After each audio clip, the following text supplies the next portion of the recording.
पता होगा recently SCO का समिट हुआ था, ठीक है, जिसका प्राइमरीली फोकस अफगानिस्तान पे था। तो इसलिए अफगानिस्तान एक बहुत इंपॉर्टेंट टॉपिक है। तो इसमें जो मेजर डेवलपमेंट्स हुई हैं हम उसको आज कवर करेंगे। हमने फॉल ऑफ काबुल तक जो है वो कवर कर लिया है, उस तक हमने जान लिया है जो भी इंपॉर्टेंट डेवलपमेंट्स हुई हैं, ठीक है। तो वहाँ से लेके अब तक SCO तक जो इंपॉर्टेंट डेवलपमेंट्स हुई हैं हम उनको कवर करेंगे। And in the next video we can discuss SCO के वो क्या है और जो इस तरह का SCO का समिट हुआ है उसका एजेंडा क्या था, वो सारा कुछ हम नेक्स्ट वीडियो में कवर करेंगे। अभी के लिए हम जो मेजर डेवलपमेंट्स हुई हैं from the fall of Kabul till SCO, जो मेजर डेवलपमेंट्स हुई हैं अफगानिस्तान में, हम उनको डिस्कस करेंगे, ठीक है। उनको डिस्कस भी करेंगे, एनालाइज भी करेंगे। So let's begin. Okay, we can start with this thing ISK। इसको कहते हो आप Islamic State Khorasan province. It's a terrorist organisation, ठीक है। इसके डिफरेंट नामों से जाना जाता है, ISIS, ISIL, दाइश, ठीक है। एंड अफगानिस्तान में जितनी भी टेररिस्ट ऑर्गेनाइजेशन इस टाइम पे ऑपरेट कर रही हैं, सबसे वायलेंट, ख़तरनाक, होलनाक, जालिम टेररिस्ट ऑर्गेनाइजेशन यही है, ठीक है। It is violent of all the terrorist organisations operating in Afghanistan, ठीक हो गया।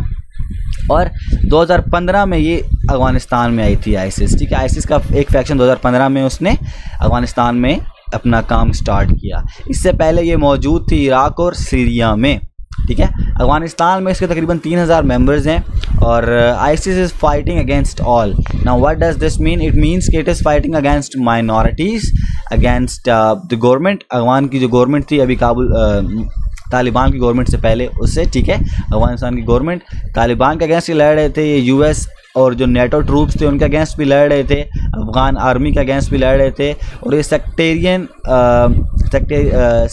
डिफरेंट सेक्ट्स हैं इस्लाम के, उनकी बुनियाद पर भी ये लड़ रहे थे। डिफरेंट शिया जो ग्रुप्स हैं जो हज़ारा अफगानिस्तान में हैं उनको भी ये मार रहे थे, ठीक है। अब इसमें मैं बता दूं आपको कि तालिबान पे ये क्यों अटैक कर रहे थे, तालिबान से क्यों लड़ रहे थे, वो इसलिए लड़ रहे थे कि अकॉर्डिंग टू देम, इनके मुताबिक ISIS की बात करूं, जो ISIS की जो लीडरशिप थी उनके मुताबिक जो तालिबान है वो US से नेगोशिएशंस कर रहे हैं।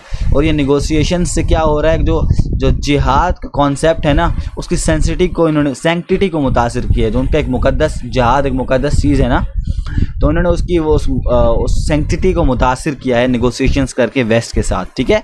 सो ये इनका पॉइंट ऑफ डिसएग्रीमेंट था ISIS और तालिबान का। By the way I am in no terms comparing Taliban with ISIS, ठीक है। मैं जैसे आपको बता रहा हूँ कि उनका पॉइंट ऑफ डिसएग्रीमेंट क्या था।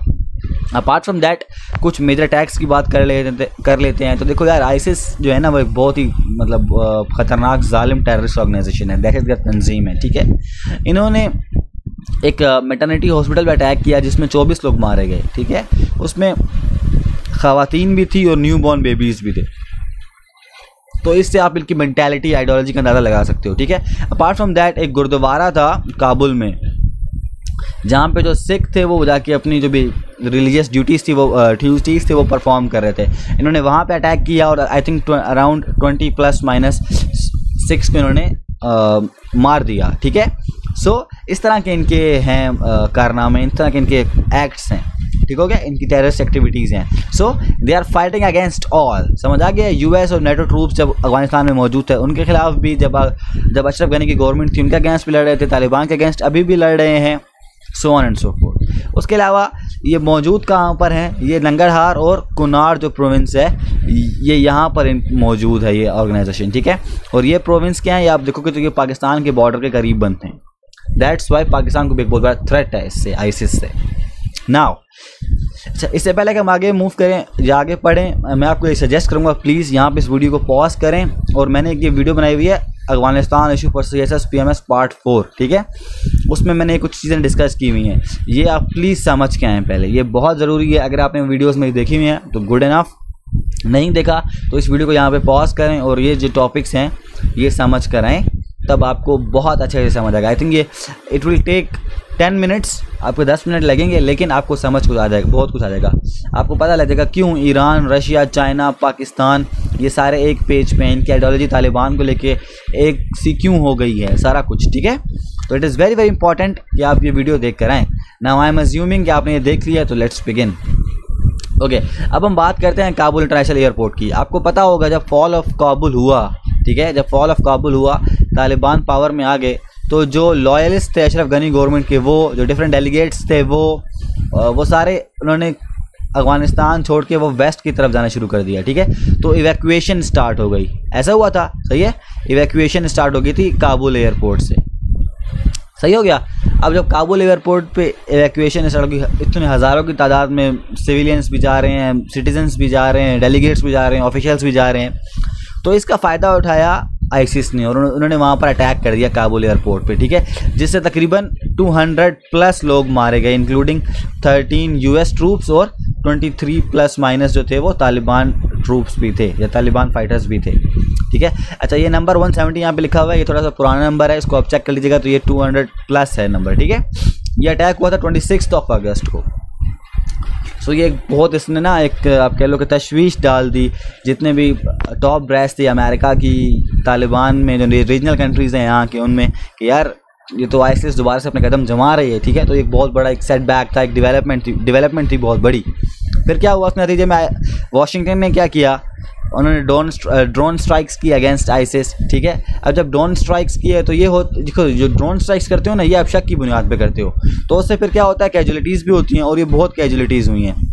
जो इन्होंने ड्रोन स्ट्राइक्स किए उससे 10 सिविलियंस इंक्लूडिंग 7 चिल्ड्रन, मानोगे आप, वो बेचारे इनोसेंट सिविलियंस मारे गए। अब ये सिविलियन कौन सी फैमिली से थे, ये उस फैमिली से थे कि जो इवैक्यूएशन हो रही थी ना काबुल से, उनका इरादा ये था कि हम काबुल से इवैक्यूएट होके हम यूएस में जाके सेटल हो जाएंगे। ये ऐसी फैमिली थी जो सोच रही थी फॉर अ बेटर फ्यूचर, ठीक है। और इवेंचुअली हुआ क्या, उनके साथ उनके बेचारे बच्चों को मार दिया गया, सही है। तो एक बहुत बड़ी वजह है जो यूएस के ड्रोन अटैक्स है ना, ये रेडिकलाइजेशन की हमारे एरिया में, ठीक है। हमारे फाटा के लोग इतने रेडिकलाइज हुए हैं। लेट्स सपोज ये कोई एरिया था, यहाँ पे 15-20 लोग खड़े थे, अब इसमें कोई एक बंदा है ये वाला, ठीक है। अब इस पर डाउट था कि ये टेररिस्ट है या मिलिटेंट है या कोई भी XYZ है, तो ड्रोन ने जाके इस पर बम्बार्डमेंट कर दिया, अटैक कर दिया, तो जितने सिविलियंस थे वो भी साथ मारे गए। अब यूएस कहता था कि ये कोलैटरल डैमेज है, ठीक है, लेकिन होता क्या था, अगर लेट्स सपोज तो 8-10 सिविलियंस मारे गए हैं, तो इनके घर में से, इनकी फैमिली मेंबर से कोई बंदा उठता था, स्टेट से बगावत करता था और वो फिर रेडिकलाइज हो जाता था, समझ रहे हो ना आप।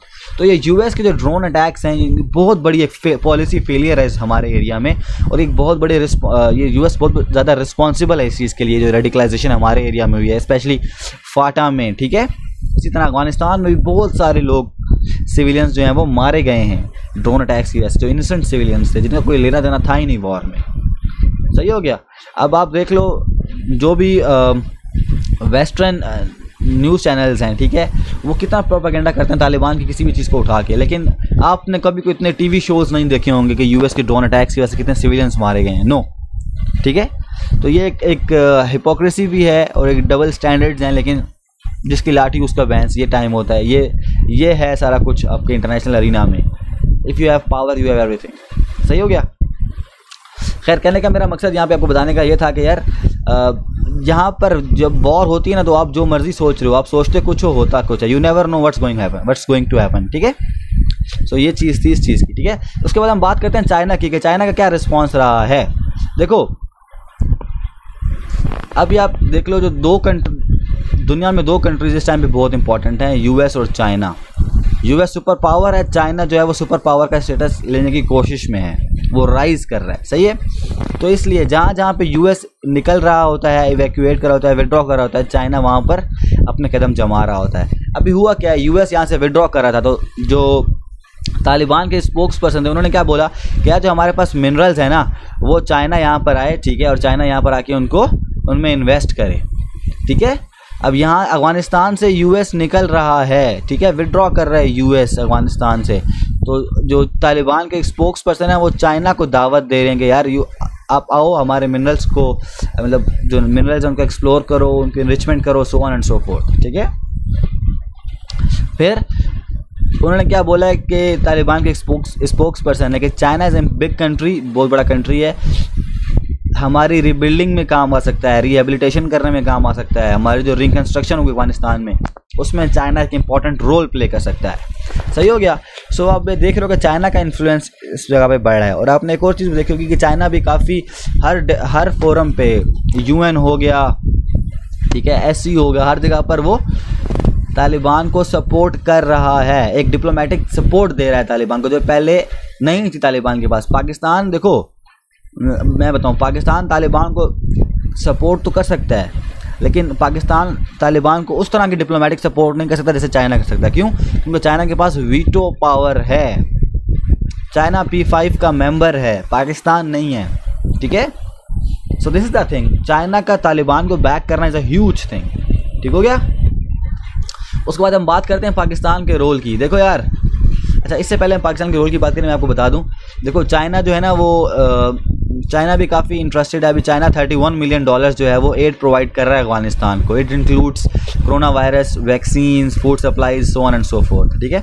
तो आप देख रहे हो कि एक्शंस जो हैं वो रेसिप्रोकेट हो रहे हैं दोनों साइड से। तालिबान चाइना को ऑफर कर रहे हैं और चाइना इन रिटर्न क्या कर रहा है, इनको इन्वेस्टमेंट कर रहा है यहाँ पर आके, करेगा इन फ्यूचर, और एड वगैरह दे रहा है, ठीक है। सो ये बहुत इंपॉर्टेंट चीज़ है।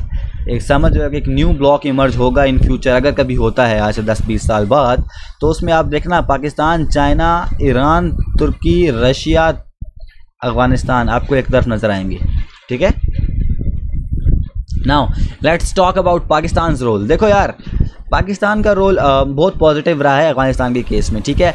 जैसे ही तालिबान का टेक ओवर हुआ, उन्होंने काबुल फतह किया, तो उस टाइम पे क्या हुआ, जो आपके शाह महमूद कुरैशी साहब थे, जो हमारे फॉरेन मिनिस्टर हैं, ठीक है, उन्होंने नेबरिंग कंट्रीज़ का या फिर रीजनल कंट्रीज़ का विज़िट किया, जिसमें ताजिकिस्तान थे, उज़्बेकिस्तान थे, तुर्कमेनिस्तान और और ईरान थे, ठीक है। ये 24-26 अगस्त की बात है, यानी कि इन्होंने 2 दिन का 3 दिन का ये विज़िट किया था ऑफिशियल, जिसमें इन्होंने जो मोस्टली जो व्यूज़ थे ना वो अफगानिस्तान के बारे में एक्सचेंज किए गए थे। बात जो हुई थी वो अफगानिस्तान पे हुई थी कि यार अफगानिस्तान में हम कैसे स्टेबिलिटी ला सकते हैं, ठीक हो गया। सेकेंडली देखो, PIA का रोल भी बहुत एक इम्पॉर्टेंट रहा है, बहुत पॉजिटिव रोल रहा है। आई डोंट थिंक मैं इसमें आपको कुछ बता सकता हूँ, मतलब आपको ऑलरेडी से कुछ पता होगा कि हमने इवैक्यूएशन में कितनी मदद की, हमने अमेरिकन ट्रूप्स को यहाँ से निकाला है, ठीक है। वर्ल्ड बैंक, IMF, ठीक है, ADB, हर इनकी डेलीगेट्स को हमने यहाँ से इवैक्यूएट करवाया है। अभी जो वीमेन की फुटबॉल, अफगानिस्तान की जो वीमेन फुटबॉल टीम है उनको भी हमने निकलवाया है, वहाँ से इवैक्यूएट किया है। जो कतर से फर्स्ट ह्यूमैनिटेरियन एड आई थी अफगानिस्तान के लिए, वो भी PIA लेकर आई थी, ठीक है। सो ये PIA ने बहुत एक अच्छा रोल प्ले किया है। पाकिस्तान ने अपनी सॉफ्ट इमेज बनाई है, ठीक है। पाकिस्तान ने क्या किया है, पाकिस्तान ने अपनी एक सॉफ्ट इमेज बनाई है, और इसके लिए पाकिस्तान को काफ़ी प्रेज भी मिला है। देन आपको पता होगा कुछ ऐसा पहले जो हमारे ये DG ISI साहब हैं, ठीक है, इन्होंने अफगानिस्तान का विजिट किया था, तो इस पर काफ़ी प्रोपेगेंडा किया गया था हमारे नेबर्स की जानिब से, स्पेशली हमारे ईस्टर्न नेबर की जानिब से, ठीक है।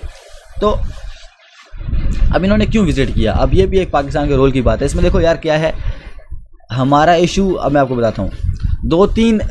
2 डिफरेंट राय हैं इस पे, ओपिनियंस हैं, ठीक है। कुछ लोग कहते हैं कि हमारे जो है DG ISI इसलिए गए थे ताकि पाकिस्तान दुनिया को दिखा सके कि कि हम कितने स्ट्रॉन्ग हैं, हमारा कितना इन्फ्लुएंस है, ठीक है, to flex its diplomatic muscles, ताकि हम दुनिया को बता सकें कि हमारा कितना इन्फ्लुएंस है तालिबान पे, और तालिबान हमारी प्रॉक्सी हैं, और अगर आपने तालिबान से डील करना है तो आपको पाकिस्तान से बात करनी पड़ेगी, सो on and so fourth, which is highly incorrect, ठीक है। ये बिल्कुल ऑप्शन गलत है, क्योंकि तालिबान 20 साल अमेरिका से लड़ा है, ठीक है, उनका मोरल बहुत हाई है, वो किसी की बात नहीं मानेंगे, और ये हमारा स्टेट नैरेटिव भी नहीं है। हम हमेशा ही कहते हैं कि हमारी इतनी लेवरेज नहीं है तालिबान पे, ठीक हो गया। दिस इज़ पॉइंट नंबर 1 कि जो लोग इस नैरेटिव को सपोर्ट करते हैं, ये पॉइंट कहते हैं, तो आप उसको बोलोगे कि नहीं, this is not the true thing. हम तालिबान 20 साल लड़ा है अमेरिकन के साथ, ठीक है, उन्होंने निकाला है अमेरिकन को, तो वो हमारी बात क्यों मानेंगे। यस, हमारी थोड़ी बहुत लेवरेज है, हम उनसे बात कर सकते हैं बाकी कंट्रीज से बेहतर, लेकिन हम उनके डिसीजन मेकिंग को इन्फ्लुएंस नहीं कर सकते, ठीक है, वो इंडिपेंडेंट हैं। दूसरा जो इसकी वजह है, लोग कहते हैं कि ISI जो हमारे DG ISI उन्होंने क्यों विज़िट किया, ताकि जो हमारे अपने सिक्योरिटी थ्रेट्स हैं, देखो TTP जो आपकी है और जो ISIS है, ठीक है, इससे थ्रेट है पाकिस्तान को, ये पाकिस्तान में अटैक या टेररिज्म फैला रहे हैं। अब आपको पता होगा जब बगराम जो एयरबेस है इसको तालिबान ने कंट्रोल किया था, जब तालिबान ने कंट्रोल कर लिया तो TTP के तकरीबन 150 से ज़्यादा टेररिस्ट को वहाँ से रिलीज़ कर दिया गया था। तो ये इससे एक बहुत बड़ी तशवीश हमारी टॉप ब्रेस्ट में आई थी कि यार दिस इज़ नॉट गुड, ये तो हमारी सिक्योरिटी के लिए थ्रेट बन सकता है इन फ्यूचर, ठीक है। सो दूसरा ISIS, आपको पता होगा कि ISIS भी हमारे लिए एक हेडिक बनता जा रहा है। सो दैट्स वाई ये एक परसेप्शन है या ये एक बात हो सकती है कि हमारे DG ISI ने विज़िट किया था तालिबान अफगानिस्तान का और तालिबान की जो टॉप ब्रेस है उनसे मुलाकात की थी। I think this second option is correct और शायद ये हो सकती है, इसका इतना चांस नहीं है, ठीक है। नाउ उसके बाद तालिबान ने बोला है कि हम चाहते हैं कि जो सीपैक है हम उसका पार्ट बने, अफगानिस्तान जो है वो सीपैक का पार्ट बने। ये एक बहुत बड़ी डेवलपमेंट है, ठीक है। और जो हमारे शेख रशीद साहब है उन्होंने बोला है कि इट्स इनकरेजिंग थिंग, ठीक है, इनकरेजिंग साइन है ये। अब मैं आपको बताता हूँ क्यों। देखो हमारी सीपैक का जो हमारा सीपैक कराने का जो मेन मकसद है ना वो ये है कि हम एक ट्रांजिट हब बन सकें, ठीक है। अब इसकी मैं आपको डिटेल्स आगे बताता हूँ आगे स्लाइड में इंशाल्लाह। नाउ उसके बाद हम इंडिया की बात करते हैं। देखो 20 साल तक इंडिया ने तालिबान से बात नहीं की, तालिबान को टेररिस्ट डिक्लेयर किया, वाइल्ड बारबेरियंस बोला, ठीक है, और हर जगह पे उनको क्रिटिसाइज़ किया, कोई डिप्लोमेटिक सपोर्ट नहीं की, और अफगान आर्मी को वेपन्स प्रोवाइड किए, ट्रेनिंग प्रोवाइड की, सारा कुछ हर तरह से तालिबान को उन्होंने नीचा दिखाने की कोशिश की। लेकिन इवेंचुअली हुआ क्या कि जो इंडिया के एम्बेसडर हैं उन्होंने तालिबान लीडर के साथ मीटिंग की, ठीक है, फर्स्ट डिप्लोमेटिक इंगेजमेंट हुई। तो ये एक बहुत बड़ा यू टर्न है इंडिया की पॉलिसी में। 20 साल तक आपने, बल्कि 20 से ज़्यादा साल तक आपने एक ग्रुप को नीचा दिखाने की कोशिश की है, ठीक है। उसके राइफल्स को आपने फाइनेंशियली सपोर्ट किया है, मिलिट्री ट्रेनिंग दी है, डिफेंस इक्विपमेंट दिया है, so on and so forth. लेकिन still today you are bound, अब बाउंड हो गए और इधर आप मजबूर हो गए उनसे बात करने के लिए। सो ये बहुत बड़ा यू टर्न है। अब आगे देखते हैं कि इंडिया का क्या इस पर रद्द अमल होगा या फिर इन फ्यूचर ये टॉक्स कैसे कहाँ पर किधर लेके जाती हैं वो वक्त ही बताएगा। लेकिन अभी के लिए एक बहुत बड़ी डेवलपमेंट है। Now let's talk about Panjshir valley, ठीक है। अब हम बात करते हैं पंजशीर वैली की। यार देखो अभी के, मैं आपको बता दूं, अभी के टाइम पे पंजशीर वैली ऑलमोस्ट 95% जो है वो तालिबान के कंट्रोल में है, ठीक है। 95% तालिबान के कंट्रोल में ही है। अब पंजशीर वैली है क्या यार? देखो ये एक जगह है काबुल के नॉर्थ में, एक वैली है काबुल के नॉर्थ में, सही है। और ये शुरू से गढ़ रहा है आपके जो नॉर्दर्न अलायंस रहा है ना, उसका नॉर्दर्न अलायंस का गढ़ रहा है। और यहाँ पर जो मोस्टली लोग हैं वो ताजिक हैं, ठीक है। यहाँ पे जो मोस्टली लोग हैं वो ताजिक हैं, ताजिक, सही हो गया। और इसकी आबादी इस टाइम पे तकरीबन 1.5 लाख के करीब है, 1 लाख से 1.5 लाख के दरमियान इस तरह की उसकी आबादी है। अब पंजशीर वैली की ख़ास बात क्या है कि यार इसको आज तक ना किसी ने भी इसको फतह नहीं किया, किसी ने इसको कॉन्कर नहीं किया। जब USSR आया था, ठीक है, तो वो भी इसको फतह नहीं कर पाया था। जब तालिबान की गवर्नमेंट बनी थी ना, तो दैट इज़ फ्रॉम 1996 to 2001, ठीक है, उसमें तालिबान का ऑलमोस्ट पूरे अफगानिस्तान पे कब्जा था एक्सेप्ट दिस पार्ट, ठीक है। यहाँ पे तालिबान को बहुत स्टिफ रेजिस्टेंस मिली थी नॉर्दर्न अलायंस से। उस टाइम पे इन साहब के जो वालिद थे अहमद शाह मसूद साहब, वो लीडर थे नॉर्दर्न अलायंस के, उन्होंने काफ़ी एक स्टिफ रेजिस्टेंस की थी अगेंस्ट तालिबान। अभी पंजशीर वैली से दोबारा नॉर्दर्न अलायंस के लोग उठे हैं जिनको लीड कर रहे हैं अहमद मसूद। ये हैं अहमद मसूद, ठीक है, अहमद मसूद, ठीक हो गया। ये अहमद मसूद हैं, ये उठे हैं और इन्होंने बोला कि हम रेजिस्टेंस स्टार्ट करेंगे अगेंस्ट तालिबान, ठीक हो गया। ये बेटे हैं अहमद शाह मसूद के, जिनके फादर ने 1990s में तालिबान की गवर्नमेंट के अगेंस्ट, ठीक है, रेजिस्टेंस शो की थी। ये उन्हीं के बेटे हैं, ठीक हो गया। अब हुआ क्या है कि बस फास्ट फॉरवर्ड बात करते हैं। तालिबान ने जो है उस पूरे एरिया को ऑलमोस्ट कैप्चर कर लिया है। अब ये कैप्चर क्यों नहीं हुआ था पहले, इसको मैं बता दूं कि इसकी टेरेन जो है ना, देख रहे हो चारों तरफ ये पहाड़ों से घिरा हुआ है, तो इसको कॉन्कर करना बहुत मुश्किल है। इसका डिफेंस बहुत ज़्यादा स्ट्रॉन्ग हो जाता है, नेचुरली इस तरह का है ये, इसका डिफेंस बहुत ज़्यादा स्ट्रॉन्ग हो जाता है, सही है। और इसकी दूसरी वजह क्या थी कि देखो तालिबान के दौर में ना, जब तालिबान गवर्नमेंट में थे फर्स्ट टाइम पे, तो तालिबान इसको क्यों नहीं फतह कर पाए? वो इसलिए कि इन ताजिक्स को ईरान, इंडिया, रशिया सपोर्ट कर रहे थे। सपोर्ट कैसे कर रहे थे? फाइनेंस कर रहे थे, डिफेंस इक्विपमेंट वगैरह प्रोवाइड कर रहे थे, ठीक है। तो वो काफ़ी एसिमेट्रिक सिचुएशन थी तालिबान के लिए उस टाइम। लेकिन अभी आपको पता है इंडिया तो बिल्कुल ही इररेलेवेंट हो चुका है, सही हो गया, इंडिया इररेलेवेंट है। रशिया जो है वो यू कैन से कि अभी काफ़ी उसके रिलेशंस बेहतर हो गए तालिबान के साथ, और ईरान के भी रिलेशंस काफ़ी हद तक बेहतर हो गए तालिबान के साथ। तो इनको वो सपोर्ट नहीं मिली इस दफ़ा। दैट्स द रीज़न वाई कि जो पंजशीर वैली है इस दफ़ा उसको तालिबान ने ऑलमोस्ट कॉन्कर कर लिया है, सही हो गया। नाउ अब हम यहाँ पे बात करते हैं ईरान की। देखो सारा कुछ स्मूथ चला था, फॉल ऑफ काबुल हो गया, तालिबान गवर्नमेंट में आ गए, ठीक हो गया। और पिछले कुछ सालों में हमने देखा है कि ईरान और तालिबान भी काफ़ी नज़दीक आ गए हैं, ठीक है। तो जब तालिबान ने पंजशीर वैली फतह कर ली तो अचानक से ईरान को क्या मसला हुआ या इसमें क्या इशू क्रिएट हुआ कि उन्होंने पाकिस्तान को या फिर फ़ौरन जो है उसको क्रिटिसाइज़ किया। मैं बताता हूँ। देखो हुआ क्या, तालिबान ने पंजशीर वैली को कब्ज़ा कर लिया, मतलब कॉन्कर कर लिया। तो ईरान की फॉरेन मिनिस्ट्री के जो स्पोक्स पर्सन है उनकी जानिब से एक बयान आया। उन्होंने बोला कि तालिबान को किसी फॉरेन कंट्री ने असिस्ट किया है, हेल्प किया है, ठीक है, पंजशीर वैली को फतह करने में। सही हो गया। उन्होंने पाकिस्तान का नाम नहीं लिया लेकिन इनडायरेक्टली वो पाकिस्तान की ही बात कर रहे थे, ठीक है। देख लो आप, last night's attacks are condemned in stronger terms and the foreign interference, ठीक है, मस्ट बी इन्वेस्टिगेटेड। तो उन्होंने ये बात की थी कि फॉरेन इंटरफेरेंस यहाँ पर हुई है, फॉरेन कंट्रीज इन्वॉल्व हैं तालिबान को फतह दिलाने में, ठीक हो गया। अब आपको मैं बताता हूँ कि ईरान को क्या मसला है, ईरान ने क्यों क्रिटिसाइज़ किया पाकिस्तान को। और जो हमारे, मैंने आपको बताया था कि जो हमारे वो हैं शाह साहब, ठीक है, शेख रशीद साहब, उन्होंने सीपैक को इंकरेजिंग साइन क्यों बोला जब तालिबान ने कहा कि हम इसको चाह रहे हैं कि अफगानिस्तान में भी है। तो देखो यार, सारी बात है जियो पॉलिटिक्स की, ठीक है। पॉइंट नंबर 1, आपको मैंने शुरू में बताया कि नॉर्दर्न अलायंस को शुरू से सपोर्ट किया है ईरान ने, ठीक है। जब गवर्नमेंट तालिबान ने बना ली, उन्होंने अपनी जब नॉमिनी सामने रखेंगे, यार हमारी गवर्नमेंट में मिनिस्टर ये होगा, फॉरेन अफेयर्स का यहाँ पर ये मिनिस्टर होगा, इंटीरियर मिनिस्टर ये होगा, तो वो गवर्नमेंट इस तरह की इंक्लूसिव नहीं थी। उसमें एज़ पर ईरान की लाइकिंग के लोग मौजूद नहीं थे। ईरान चाहता था कि एक इंक्लूसिव गवर्नमेंट बने जिसमें नॉर्दर्न अलायंस से लोग भी हों, क्योंकि ईरान ने शुरू से नॉर्दर्न अलायंस को बैक किया है। लेकिन जब गवर्नमेंट को अनाउंस किया गया तालिबान की जानिब से, तो उसमें नॉर्दर्न अलायंस का कोई ऐसा बंदा था, मतलब कोई ऐसी रिप्रेजेंटेशन थी नहीं। तो इस ईरान में काफ़ी गम और गुस्सा पाया गया इस वजह से कि यार ये तो सारा का सारा तालिबान कंट्रोल अफगानिस्तान हो जाएगा। अगर तालिबान अफगानिस्तान में हुकूमत में आएंगे तो मीन्स पाकिस्तान का इन्फ्लुएंस बढ़ जाएगा रीजन में। जब पाकिस्तान का इन्फ्लुएंस बढ़ जाएगा रीजन में तो पाकिस्तान एक डोमिनेंट प्लेयर बन जाएगा, ठीक है, पाकिस्तान एक डोमिनेंट प्लेयर बन जाएगा। सो दैट्स द रीज़न कि क्यों ईरान ने क्रिटिसाइज़ किया पाकिस्तान को, और पंजशीर की जो फतह थी उस पर पाकिस्तान को इन्होंने प्रेशराइज करने की कोशिश की, ठीक है।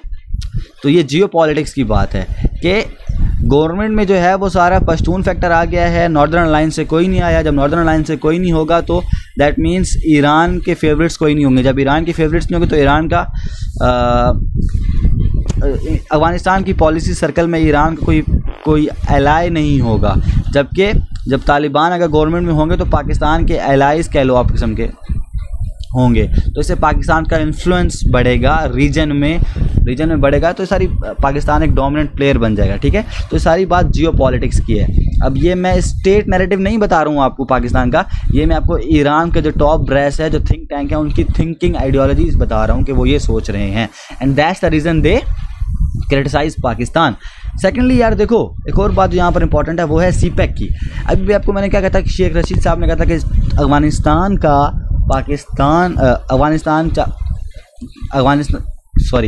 अभी शेख रशीद साहब ने कहा था कि इट्स इनकरेजिंग साइन कि अफगानिस्तान जो है वो सीपैक में शामिल होना चाह रहा है, ठीक है। अब देखो सीपैक क्या है आपके पास, मैं बताऊं तो यहाँ पर लेट्स सपोज इधर गवादर है, इधर तो नहीं है, इधर नीचे यहाँ पर गवादर, इधर नीचे सी है, ठीक है, ये बस समझ जाना। तो अब ये यूं जा रहा है ऊपर यहाँ से अफगानिस्तान, ठीक है। लेकिन ये तो सीपैक है, CPEC, इसके थ्रू पाकिस्तान ना एक ट्रांजिट हब बनना चाह रहा है, ठीक है। पाकिस्तान ट्रांजिट हब बनना चाह रहा है। पाकिस्तान चाह रहा है कि ये जो एनर्जी रिच कंट्रीज़ हैं ना, कजाकिस्तान, उज़्बेकिस्तान, तुर्कमेनिस्तान, ठीक है, सेंट्रल एशियन रिपब्लिक्स, ये सारे के सारे भी जो ना ये भी ट्रेड हमसे करें, ठीक है। ताजिकिस्तान वगैरह जो कंट्रीज हैं सारे ट्रेड, ताकि हम एक ट्रांजिट रूट बन जाएं, एक ट्रांजिट हब बन जाएं, ठीक है। ये पाकिस्तान की ख्वाहिश है, ताकि वो सारे के सारे सीपैक का रास्ता इस्तेमाल करें और हमारी गवादर पोर्ट इस्तेमाल करते हुए वो इंडियन ओशन में आए और यहाँ से फिर आगे वो जिन्होंने जहाँ भी ट्रेड करना है वहाँ पे करें। तो दिस इज़, ये पाकिस्तान का एक एम्बिशन है, पाकिस्तान की एफर्ट है, और पाकिस्तान ने कर भी रहा है कोशिश। अब हुआ क्या है, देखो जैसे ही अफगानिस्तान तालिबान ने बोला कि अच्छा, इससे पहले एक और बात समझ लो, अब इस पूरे प्लान में रुकावट क्या थी? वो थी अफगानिस्तान की, ठीक है। अफगानिस्तान में थी वॉर, ठीक है, अफगानिस्तान में थी वॉर। और अगर सीपेक ने कामयाब होना है, पाकिस्तान ने कि ट्रांजिट कॉरिडोर बनना है, ट्रांजिट हब बनना है, तो इस सीपेक से यहाँ से एक शाख निकले, ठीक है, एक रोड निकले या ट्रेन निकले, जो भी रेलवे ट्रैक निकले, जो यहाँ से पाकिस्तान से होता हुआ इस छोटी सी पट्टी से अफगानिस्तान से गुजरता हुआ ताजिकिस्तान और बाकी सेंट्रल एशियन रिपब्लिक्स में जाए, ठीक है, ताकि ये सारे कंट्रीज़ यहाँ से आएँ और यहाँ से पाकिस्तान से ट्रेड करें। सो दरमियान में जो एक हमारे पूरे उस एम्बिशन में जो एक आप कह लो कि नाजुक कड़ी थी ना, वो अफगानिस्तान की थी, ठीक है, क्योंकि वहाँ पे जंग चल रही थी, वहाँ पर पीस नहीं था, ठीक हो गया। और दूसरा जंग से दूसरा अशरफ गनी साहब की हुकूमत थी, वो जो थे वो आपको पता है कि ऑलरेडी इंडियाज़ फेवरेट थे, ठीक है, इंडियन फेवरेट थे वो ऑलरेडी। सो ये हमारे लिए बहुत बड़ा एक मसला आ रहा था। अब क्योंकि तालिबान की गवर्नमेंट आई है, तो आपके पास पता है कि ये आपका जो ये रूट है ये खुल गया है। ये जब रूट खुल गया आपका, तो इट मीन्स कि now you can become a transit hub. आप इन सब कंट्रीज़ को एक्सेस प्रोवाइड कर सकते हो सी पोर्ट की, जो इनके पास नहीं है। देखो ये लैंड लॉक कंट्रीज़ हैं, ठीक है, ये ऐसे ट्रेड नहीं कर सकते हैं। सो हमारे पास ये बहुत बड़ी अपॉर्चुनिटी है। अब इससे देखो, जब पाकिस्तान इन सबको स्टेट्स को प्रोवाइड करेगा एक्सेस, तो क्या होगा, पाकिस्तान की again Pakistan is a dominant player emerge होगा रीजन में, ठीक है, जो ईरान से देखा नहीं जाएगा, ठीक हो गया। सो ये आपकी जियो पॉलिटिक्स की बात है। अच्छा, इसमें आई होप आपको ये पॉइंट समझ आ गया होगा। जस्ट मैं आपको दोबारा से बता दूं कि पहले क्योंकि यहाँ पे वॉर चल रही थी, तो हमारा जो सीपेक जो हमारा एम्बिशन था कि हम ट्रांजिट कॉरिडोर या ट्रांजिट हब बन सकें, वो नहीं बन पा रहे थे, क्योंकि एक तो यहाँ पे अशरफ गनी की गवर्नमेंट थी, दूसरा यहाँ पे वॉर थी। अब तालिबान आए हैं, उन्होंने बोला है वो चाहते हैं कि हम जो है ना वो सीपेक को शामिल करें, अफगानिस्तान में लेकर आएँ। जब सीपेक अफगानिस्तान की तरफ बढ़ेगा यहाँ पर, तो ऑटोमेटिकली विंडो खुल जाएगी इन सब कंट्रीज़ के लिए, और ये सब हमारे यहाँ से हमारी पोर्ट से ट्रेड भी कर सकेंगे। इसमें आपको एक इम्पॉर्टेंट बात बता दूं, पता नहीं आपने वो न्यूज़ सुनी है कि नहीं सुनी, कि उज़्बेकिस्तान के जब विज़िट किया हमारे पीएम इमरान खान साहब ने, तो वहाँ पे एक मुआहदा, एक एग्रीमेंट साइन किया गया था। उसमें उज़्बेक गवर्नमेंट ने कहा था कि अब ट्रेड करने के लिए हम जो है ना वो गवादर पोर्ट या फिर पाकिस्तानी पोर्ट्स का इस्तेमाल करेंगे, ठीक है। उज़्बेक के जो हेड ऑफ स्टेट थे उज़्बेकिस्तान के, उन्होंने बोला कि अब ट्रेड करने के लिए हम पाकिस्तानी पोर्ट्स का इस्तेमाल करेंगे। तो एक कंट्री को तो हमने मना लिया, बाकी भी इंशाल्लाह ताला मान जाएंगे और हम एक अच्छे रीजनल पावर के तौर पे ऊपर उभरेंगे, ठीक हो गया। सो ये सारी बात आपकी किसकी है, जियो पॉलिटिक्स की है। सो आई रिपीट, 2 पॉइंट्स थे यहाँ पर। पॉइंट नंबर 1 था नॉर्दर्न अलायंस का गवर्नमेंट में ना होना, उससे ईरान को काफ़ी इशू हुआ। दूसरा आपका जो है सीपेक N+, ये देखो, ये आपका जो पूरा है ना रास्ता, ये सीपेक है, N+ होता है ये नॉर्थ से ऊपर जाके ना यहाँ पे प्लस इन कंट्रीज़ को एक्सेस देना, ठीक है। ये नाम इसको सर्च कर लेना, सीपेक N+ को और नॉर्दर्न। तो आई होप आपके 2 पॉइंट समझ आ गए होंगे। अच्छा, इसी दौरान यूएस ने अपना विड्रॉ कर लिया। ये उनके आखिरी इनके जो ट्रूप विड्रॉ कर उनकी पिक्चर है। नाउ अब तालिबान की जो गवर्नमेंट है उनके लिए मसले क्या हैं, what are the challenges for the regime इस टाइम पे। यार देखो, एक तो उनकी इकोनॉमी का बहुत बड़ा मसला है। 20 साल 40 साल वहाँ पे जंग चली है, ठीक है। वहाँ पे कोई ऐसी रीबिल्डिंग, आप कह लो रीबिल्डिंग जितनी होती थी उससे ज़्यादा वहाँ पे जंग होती थी, तबाह बर्बादी हो गई थी। तो उनकी इकोनॉमी नहीं है, बुरी तरह तबाह हुई है, इंडस्ट्रीज़ नहीं है वहाँ पर इतनी, ठीक है। तो इकोनॉमी बहुत बड़ा मसला है। ऊपर से जो उनके एसेट्स थे वो फ्रीज़ हुए हुए हैं, यूएस ने उनके एसेट्स फ्रीज़ किए हुए हैं, वर्ल्ड बैंक ने कर लिए हैं, IMF ने कर लिए हैं। तो ये बहुत बड़ा सेटबैक है, ठीक है। फिर दूसरा है इंटरनेशनल रिकग्निशन मिलना। देखो, इंटरनेशनल रिकग्निशन आपको लफ्ज़ लग रहा होगा आसान, लेकिन ये बहुत बड़ी बात है। जब इंटरनेशनल रिकग्निशन आपको नहीं मिलती, तो फॉरेन डायरेक्ट इन्वेस्टमेंट, बाहर से लोग नहीं आते आपकी कंट्री में इन्वेस्ट करने के लिए। आपके यूथ को स्कॉलरशिप लेट सपोज नहीं मिलते हैं, ठीक है। डिफरेंट जो UN के प्रोग्राम्स होते हैं जहाँ पे आके वो एजुकेशन देते हैं और भी वेलफेयर के काम करते हैं, वो नहीं मिलते, वो उनकी लेजिटिमेसी ख़त्म हो जाती है, ठीक है। ये मतलब और जो आपको एड वगैरह मिलती है वो नहीं मिलती है, तो सारा कुछ बंद हो जाता है। क्यों? क्योंकि आपको लेजिटिमेसी नहीं है, इंटरनेशनल रिकग्निशन नहीं है। तो ये भी एक बहुत बड़ा चैलेंज है तालिबान की गवर्नमेंट के लिए, उनको इंटरनेशनल रिकग्निशन मिले, वो कैसे लेंगे। फिर एक और थ्रेट है आईसिस का, कि वो आईसिस को कैसे काउंटर करेंगे, ठीक हो गया। फिर जो वेस्टर्न मीडिया का ऑनस्लॉट है, आपने देखा होगा कि किस तरह से वेस्टर्न मीडिया जो है, BBC को देख लो आप, या बाकी जो भी चैनल्स हैं, फॉक्स न्यूज़ वगैरह, वो छोटे छोटे इवेंट को इतनी कवरेज दे रहे हैं। अफगानिस्तान में 4 ख़वातीन मैं 4 ख़वातीन हो या 400 ख़वातीन हो, मैं उनके राइट टू प्रोटेस्ट को यहाँ पर डिनाई नहीं कर रहा हूँ। जैसे कि आपको बताना चाह रहा हूँ कि 4 ख़वातीन खड़ी होकर कोई प्रोटेस्ट करती हैं अफ़गानिस्तान में, तो उसको भी पूरा का पूरा वेस्टर्न मीडिया दिखा रहा है अभी, ठीक है। और तालिबान को वो हर एंगल से एज इन बैकवर्ड अनसिविलाइज लोग बताना चाह रहे हैं वेस्टर्न मीडिया वाले, ठीक है। तो इनका काफ़ी ऑन स्लॉट है। तो अब इसको कैसे टैकल करेगा अफगानिस्तान या अफगानिस्तान की गवर्नमेंट, ये एक बहुत बड़ी बात है, क्योंकि उनके पास कोई ऐसा, देखो मीडिया को जो है ना आपका वो मीडिया ही कर सकता है, क्या कहते हैं उसे, काउंटर, ठीक हो गया। अब ये तो सोचने वाली बात है कि कैसे करेगा अफगानिस्तान या अफगानिस्तान का मीडिया तालिबान की गवर्नमेंट में। लेकिन खैर अभी इनके पास ये 4-5 बड़े चैलेंजेस हैं, ठीक हो गया। अब इनको कैसे वो टैकल करते हैं, टाइम विल टेल। अभी के लिए आई होप आपको सारी समझ आ गई होगी डेवलपमेंट्स, जो मेजर डेवलपमेंट्स हुई हैं। In the next video we can discuss SCO, ठीक है, ये बहुत ज़रूरी है SCO पढ़ना। इसमें हम डिस्कस करेंगे कि किन किन कंट्रीज़ ने यहाँ पर उनका क्या एजेंडा था, उन्होंने अफगानिस्तान के बारे में क्या कुछ बोला है, ठीक है। और ये बहुत इंपॉर्टेंट है आपका जो SCO रिलेटेड, क्योंकि ये अभी हुआ है समिट, ठीक है, और इन्हीं टाइम्स में आपके पेपर्स भी बन रहे होते हैं। तो अभी सितंबर और अक्टूबर में जो इंपॉर्टेंट डेवलपमेंट्स हो रही होंगी उन पर ज़रूर नज़र रखना, उनसे पेपर उन्हीं डेवलपमेंट्स के आगे पीछे से कहीं से आएगा, ठीक है। सो नेक्स्ट वीडियो में हम SCO को डिस्कस करेंगे इंशाल्लाह ताला। तो अभी के लिए इतना ही। If you have any questions और query let me know in the comment section, I will try to answer as soon as possible. Thank you very much. अल्लाह हाफिज़, स्टे ब्लेस्ड।